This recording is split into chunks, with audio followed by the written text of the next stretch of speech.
I don't know when in a moment in our relationship I mentioned that I like rollerblading, and one Christmas I got rollerblades, and it's like, but I don't remember saying that I love it so much. But anyway, I got them, so now I do rollerblading. Were you happy with it? Oh yeah. Okay.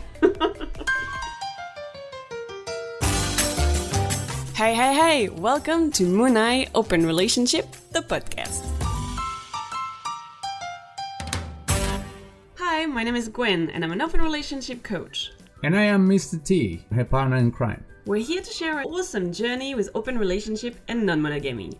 Disclaimer: we are not here to tell you what to do, what is right or wrong in your relationship. We are here to give you ideas and tips based on our own experience. And while doing so, we may discuss things that are not suitable for a younger audience. Good afternoon, everyone. Good morning, good evening, wherever you are in the world at the moment.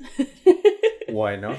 Happy Easter for those of you who celebrate Easter. Hope you're having a lot of chocolate. Yeah. We haven't had that much chocolate. I ask you. Oh, you are like, I'm the master of the chocolate. Yes, you're the Easter bunny. Oh, I like that. Yeah. Yeah. I'm thinking about Playboy right now. Yes, that's me too. Yeah, okay. You're the bunny. Good day. We can communicate.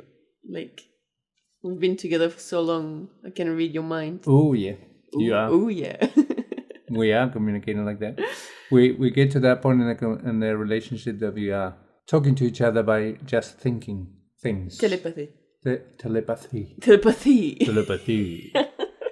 So, hi. I mean, we didn't. Welcome back to Moonai Open Relationship. There you go. This is the podcast number 11. 11. God. Okay, you may have had enough chocolate, actually. I'm a bit worried of how you would be acting if you had more chocolate in your blood level. Your blood level? My blood. Your blood. In your blood, not your blood level. My blood. Okay. Okay, what are we talking about? Okay, and today we're going to be starting the podcast with... Oh my God. This is going to be a long episode. And so today we're going to be talking about a different way of communicating your love to your partner, which is the concept of love languages. For those of you who are not familiar with the concept of love languages, it's a concept that's been created by Gary Chapman. And so according to this concept, we have 5 ways of giving love. Those 5 different ways are words of affirmation, acts of services, quality time, touch, and gifts. And so depending on probably mostly how you've been raised and what you've seen from your parents in general, you tend to show your love with one of those 5 ways, majority, principally. I'm losing all my words. Usually what happens is like you're going to have one of those 5 stronger on you, and it's the way that you tend to show your love to your loved ones, especially with your partner. You're going to have different ways to represent love. However, one of those 5 is going to be the strongest. Here we go. There we go. Thank you, babe. What would I do without you? You're so good at communicating. Gwen. Yes. Can you describe what all those 5 languages mean, please? Of course, I can do this. That's awesome. Words of affirmation. What is the words of affirmation? I love you. You're amazing. I'm so proud of you. You demonstrate your love telling people what you feel. Yes. Telling people or writing it down on a piece of, like a note. It's all about the words. They can be written, they can be oral, verbal. Okay. Then we have the gifts. Yeah. You like to give gift and receive gift.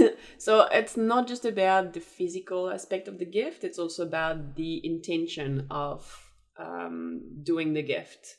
So I am one of those. You can have a conversation with me in March telling me that you've always dreamed of having this book that everybody's been telling you about, but you've never really taken the time to buy it, or you don't know where to buy it. And then in December for Christmas, I will give you the gift. I know. The intention is I have so many stories, guys. I don't know when in a moment in our relationship I mentioned that I like rollerblading, and one Christmas I got rollerblades, and it's like, But I don't remember saying that I love it so much. But anyway, I got them. So now I do rollerblading. Were you happy with it? Oh, yeah. What is important in the act of giving is that it's also your reaction matters as much as the gift itself. Mm-hmm. So that's the second one. And then we have quality time. Mm-hmm. It's about me turning off my phone when you're talking to me so I can give you quality time. Obviously, that's not your no interruption. Love language, eh? No, it's not really my love language for sure. It's making time for you, like making sure that on Friday night I won't have any other plans so we can do a date night. Good. Mm-hmm. At least a Friday night, something. Oh, push you.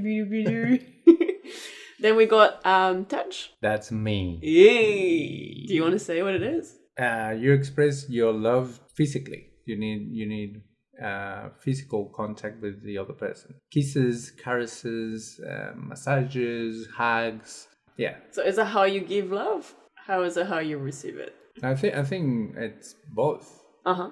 We're gonna talk about that after. Don't rush it. You just said this is me, so I was interested in. I like it. I like to give love, touching the people that I love. I like to. Are you touching me? Yeah, I'm touching her, guys. I'm touching her. Oh, these triceps. Oh. So is it about sex? I think sex is part of it. Okay. I think I read recently that apparently sex was going to be like a number 6 type of love language. Okay, I've heard about a different one for 6 love languages. Which one? Distance. Distance. Mm-hmm. Okay. 7 love languages. I like 7. I think they should go for 7. It's like 7 days. Yeah, because I know a person who is very touchy. She gives love touching, but she's not sexually active. So she's not a sexual person, but she loves expressing her love, touching the other people and being close to each other and all those type of things. So nice. Then we have acts of services. What is that? What is that? It's about helping the other. So that could be your husband realizing that you're really busy and then they decide to help you with chores in the house. Or they know that you're busy and so they try to make your life easier. Or you've forgotten your keys at home and you need them to, I don't know, go to the gym because there is this stupid little tag on the keys. And then they have the time to bring you your keys or something like that, Acts of service is a way of demonstrating love. Yeah. Are we missing one? I think we've got all of them, huh? That's the 5th. Okay. And we took the other 2 as well. So distance is the fact that you are able to understand when your partner needs time alone and some distance. That's me too. That's how I receive love. And so you give love by understanding this. Yeah. It's pretty cool idea, to be honest. I think it's great. Yeah, and also we've been talking a lot in terms of giving and receiving, but the main problem that most people have is that when it comes to love languages, we tend to express love and we give love actually in the way that we receive love. That we like to receive it. Yeah, we like to receive love. So, and that's most of the time creates a lot of conflict in terms of relationship, not much in friendship, because in friendship it's always a little bit of more patient with the other person. But when it comes to the person that you are in love or you're in a relationship with, we tend to assume that the other person will guess or will get quickly how do we like to receive love. But it's always not the case, and it's something that people need to talk about. And the more you give love in the way that your partner wants to receive love, you will see that it reciprocates to you and it will make your relationship grow to another level. But you need to be able to do a conscious decision to understand how your partner receives love and understand that the way that they receive love is not your way. Yeah. Because it's incredible. We tend to assume a lot of, if I receive love in this way, you most probably have the same. We do the same with a lot of things, to be honest. We assume that people think the same way than we do. Yeah. And for everything. Yeah. If I react that way, then you should be reacting that way. Yeah. And so when there's a difference, it's like, oh, why? I don't understand. Yeah.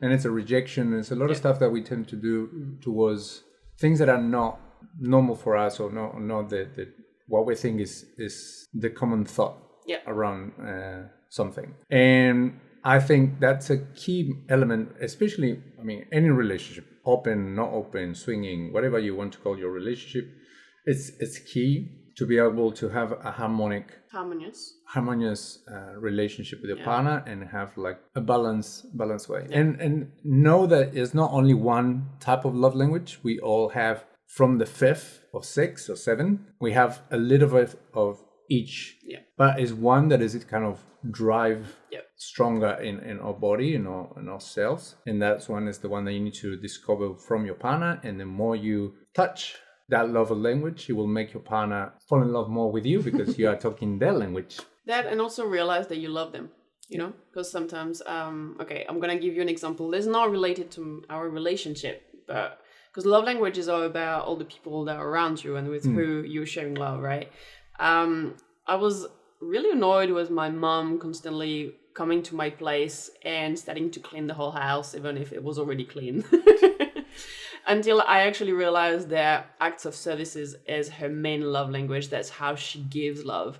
So my mom is not about telling me that she loves me. She's not a massive hugger, or but she would like go to the moon for me if I needed her to go to the moon.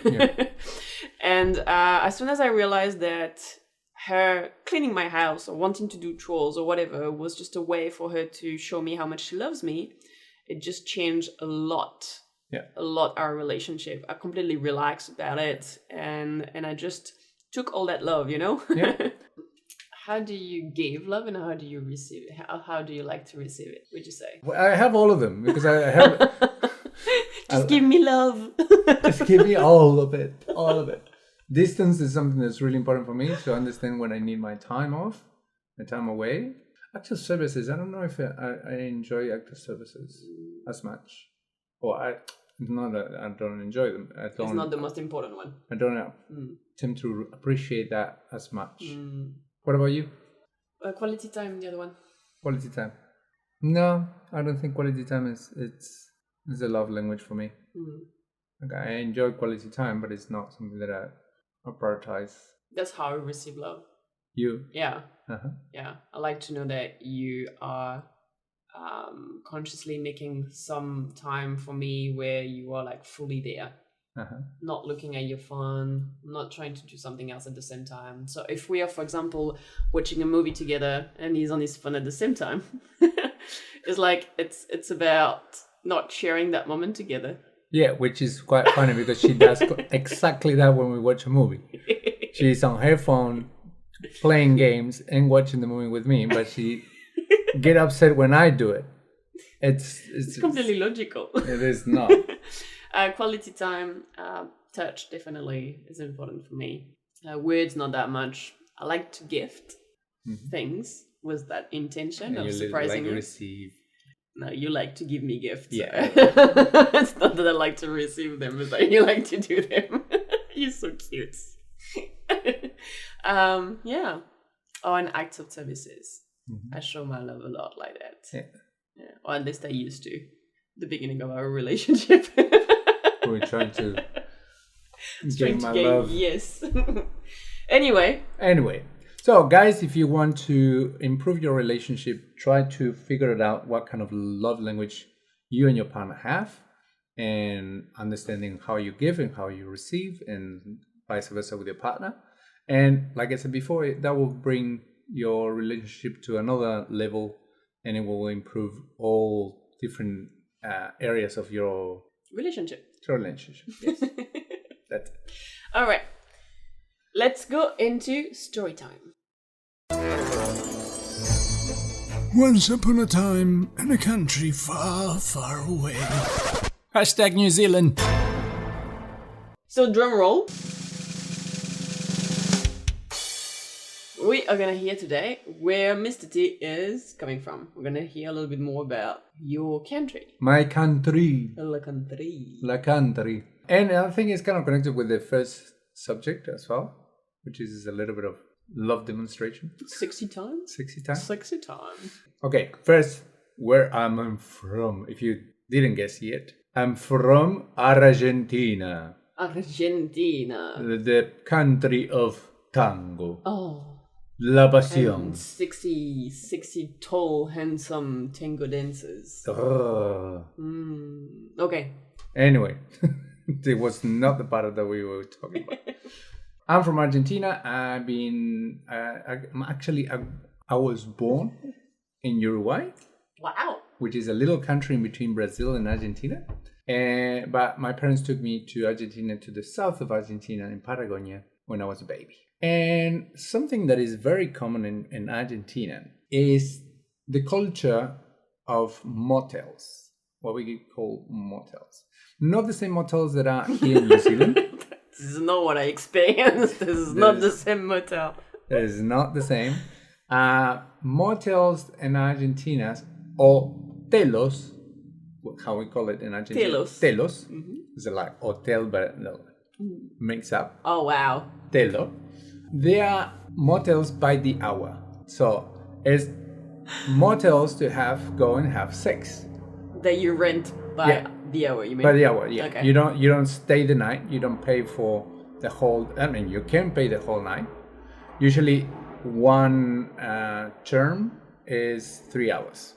Like you can rent one term. Like you can rent it for 1 hour or 3 hours. Okay. And after 3 hours, you pay for the night. Oh, okay. So it's like little package deals. Yeah, little package deals. And inside of these motels. So that was the surprise, is that I came to Argentina for the first time, met T's family, Mr. T's family, and he told me he was going to take me on a date night that was a little bit different. And there was something that exists in Argentina that I didn't know. And he took me to telos. Un telo. Un telo. And so that's a first for me. I've never been in those type of places. And from the outside, it looks pretty normal. Legit, like normal. Right? It is a hotel. And so we got into the room. And so what's different in that room? Depends the price that you pay, depends the area, depends the hotel that you go into. You might have different qualities and features in each room. Usually the cheapest ones that you're going to have is a bed, and most probably a mirror in front of the bed, and one of the walls close to the bed, and sexy lights. Sexy lights. Like the type of lights are actually really trendy at the moment. Like the LED lights that we see under the beds. And all around. Argentina did it like years ago, guys. Oof. We were super advanced with that. But from there you go to different features. So you can have. Oh, so you were really rich. Bigger beds. So we had a few features in there. Yeah. But I want to clarify, like you can have bigger beds. Mm-hmm. You can have round beds. Round beds. Yeah, you can have pole. Do they pivot the beds? There are places that do. Oh, okay. Next time we're going to Argentina. Yeah, there was one that I was looking for when we went. It was closed when we were there, but it was themed. So each room has a theme. Like a jungle and. More or less, like you have, for example, the Roman. So the Roman, it looks like a Roman palace. With a pole dance in the middle. No, it has a carousel. A carousel? With a fake horse in it. And you can have sex on top of the horse. Is it like special horses with like sex toys attached to the... No. Just like normal horses? Just like a sort of normal horse, not alive, obviously. Oh no! No animal was hurt. No, in this thing. And you have different themes, and the rooms are massive. And you have jacuzzis, you have anything that you can think of to have nice, crazy night. Okay. In the past, for example, you could not go to these hotels for more than 2 people. Okay. Like back in the day when I was younger, you could not go with more than 2 people. So, for example, for swingers and people who wants to enjoy time together, they had to hire, because you can drive into these hotels. So you have to, especially when there was no cameras. Now there are cameras. Huh? How do you know that? Someone told me. So you have to drive, and the other couple had to hide. Even if you want to do a threesome, you could not. So there's stories about people. Why? Huh? Why? I don't know. It's just stupid. Worried about I don't know. Distracting materials and the horses and the cars. I don't know. Another thing that you have is usually TVs, big TVs with porn, like all the porn channels that you can find in Argentina. You have them there. All right. So what else? Our room didn't have the carousel and everything. No. We had though like the special lights. We had a jacuzzi. Yeah. We had mirrors on the ceiling. That was really fun. That was fun, and there was also the pole for pole dancing. Yeah. I can't remember if the beds were like normal sheets or if it was more like a plasticky. It was normal, eh? It was normal. We slept there. Yeah. Yeah, we spent the night there. We spent the night. It was really fun. Yeah. It was really fun. Because the light there is no window. And so it feels like a really dark room with like those special lights, reds and greens, and so you can't really see properly what you're doing really, but still enough light to have really good idea of shapes, and it's really nice. Promise, guys, you can see what you can see what so can you go? So it was an interesting experience. We had a lot of fun. How was for you? Because it was like so different. Obviously, I think I loved the mirrors on the ceiling. It was really exciting. Yeah. I to be honest, what I remember the most is like the colors. It was just really exciting, dark and naughty lights, naughty ambience and atmosphere and everything. And it's like you get into the motel in itself, and you're like, you see all those rooms around the doors, and you kind of imagine what's happening behind. And it's like dodgy, but fun, really dodgy fun. Fun dodgy. Yeah, we did go to other different places after. We can talk about it next time. We tried different places, and I think what was really new for me is mostly that I felt Argentina was a bit more sexualized, the culture, a bit more sexualized than in Europe in terms of the advertisement you see on the television. I think in the Latin culture in general, it's not just Argentina. Argentina has a high level of sexualized media in general, but I think the same as with Brazil and it's like hot countries. Yeah, I'm thinking other ones, Colombia, and like if you look at and the phone on the internet, and you see the weather girls. Sure. They are most of the hottest ones are all from Latin America. True. So you have really beautiful people there. Yeah. Women especially. Anyway, we can talk about the other places we found in Latin America later on. That's it. That's it for story time. Nice. If you have any questions on where to find those places, just send us a message. I can ask our Mr. T here to give us some insights. Yeah. Can negotiate some really good prices for you. All right, and let's move on to the questions. You ask for it. You hear it, you type it. You send it, you ask for it. You hear it, you type it. You send it, you ask for it. All right, so our first question today was a question I received from one of our followers. And so basically, it's a couple who are in an open relationship and they have those boundaries. One of them being that if one of them is out and realize that something may happen with someone, they need to send a message to each other before it happens. A text message or call or whatever. And so what happened is that this guy was slightly drunk, really excited. And he went back home with this other girl and completely forgot about sending the message.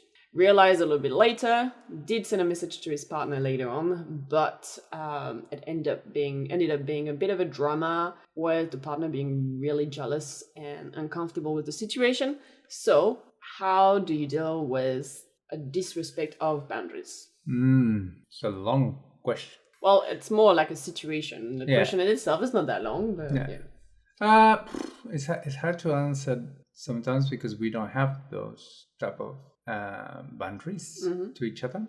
I think especially that one feels like it's a very cock block type of situation. I think it's important to understand where the intention behind. Like if the guy was drunk and he was having fun, most probably you're gonna forget that little detail. Obviously, if it's something that is very important for your relationship and in your open relationship, and is a rule so strong, it seems hard to believe that you will forget that thing. But sometimes when you're in the moment and you're having fun and you connect with someone that really turns you on, and if you have a few drinks on top, it's going to be really hard to remember, I think the main element to pass this on is what we've been talking the last couple of weeks. Good communication, understanding the other one, where the other one has come from, and the intention behind the situation. If the person was really aware that he was forgetting. Yeah, if he did it on purpose because he knew that he was not allowed, for example, to go with that person, or because he knew that, I don't know, like any type of intention that would be bad intention, like revenge sex, because you've had an argument with your partner, and then you go out, you get drunk, and then you sleep with someone else. And you know that you should be sending a message, but you're so upset that you don't. Like all those type of bad intentions, not cool. Not cool. Yeah. It's important too when you set boundaries, like understand that as if you put a lot of boundaries in place, it means more risks. Yeah. To step out of the comfort zone as soon as the boundary is not respected for any type of reasons. We can't always be in control all the time. You're kind of setting up the other one to failure. Yeah, a little bit. So it's really important to communicate with your partner why you're setting up a boundary, why you feel that boundary is really important. So for example, let's talk about this couple. If they've decided really recently to open the relationship, for example, and she told him, look, I'm happy to try, but I'm really worried that I may be felt like left out, and that it's kind of gonna stop us from being as close as we are at the moment. So maybe, do you think that if you let me know, I will feel part of the experience, and that's gonna be nice? Then you kind of understand a little bit more why it is important for her, because you didn't send that message. She felt like it didn't really matter if she was there or not, that, like she felt left out. So as soon as you kind of understand why this boundary is in place, you kind of understand a little bit more what the reaction is. And where the feelings she's going to experience after are coming from. So it's going to help a lot to resolve the problem. But it's also good to understand too that a boundary is not set and to be fixed. It's something that evolves and can be renegotiated. So sometimes if you're opening the relationship, you may have quite a few boundaries because you're trying to understand how that works. And then 6 months later, you're like, cool, we're feeling both a little bit more comfortable now. We understand what's happening. Can we maybe renegotiate those boundaries? How do you feel if we remove that one? Blah, blah, blah, blah, blah, blah. Yeah, that's pretty cool. Cool. That's awesome. No, it's a very good suggestion in terms of to not set things forever. Yeah. Nothing is forever, guys. Nothing. Not even marriage. Kids? Unfortunately. Sorry. All parents there, sorry, apologies. That was So, let's move on to question 2. Question 2.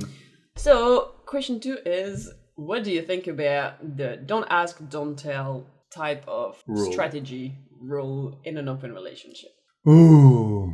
To be honest, again, is a rule that we don't have and we never had. And I never understood why would you do that. Like usually people that I hear, they have that kind of arrangement. It's people that have some elements that I think it would not be a good idea to be opening the relationship for. So you think it's a bad idea?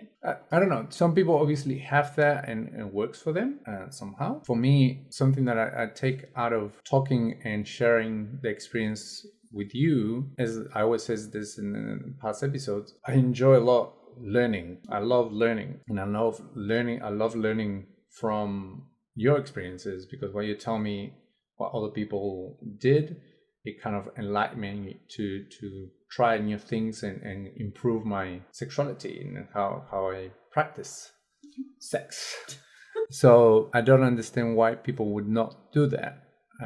I understand sometimes it's hard to hear your partner had a lot of fun with someone, but the same, if you're not ready to hear that, why are you opening your relationship? Why? I mean, sometimes happen like one of the partners might not be keen to be in an open relationship, they want to stay monogamous, and the other one wants to have open, and the other person doesn't want to hear about that because I make them feel insecure. The same. Like, if we get to that point, if that's the answer, I think it's not a good idea to open the relationship. But this is my perspective, and it doesn't mean that it cannot work with other people. I insist I'm talking from a very narrow perspective in this case. So I cannot say something fully accurate, I guess. Okay. What do you think? I think it's kind of stopping the communication in the relationship, and it's kind of like putting your partner completely out of a certain area of your life. And if we were to imagine that this is related to, I don't know, a new job that you have, you know? And you tell your partner, cool, you want to take that new job, you go, but I don't want to hear anything about it. And then your partner goes and he has like this brand new job that's really exciting, comes back home and he can't tell you anything because you said, no, I don't want to hear anything about it. It's kind of stopping a little bit the intimacy, the bond that you have between the two of you. You can't be fully authentic in that case because you have to stop yourself from potentially saying things that you would like to share with your partner. And it feels a little bit closer like cheating, to be honest, for me. At some point, like, cool, you do whatever you want, but I don't want to hear about it. Or I can do whatever I want and I don't want to have to tell you anything. It's I think one of the great things that I've experienced with opening the relationship and being able to hear what Mr. T is experiencing, it's kind of, it made me do the work on my insecurities, made me a lot more confident having to face those insecurities, you know? And from the moment you're like, no, I don't want to hear anything about it because I don't want to have to deal with those insecurities and my jealousy and everything. It's like, okay, it means that maybe I don't want to become a better version of myself.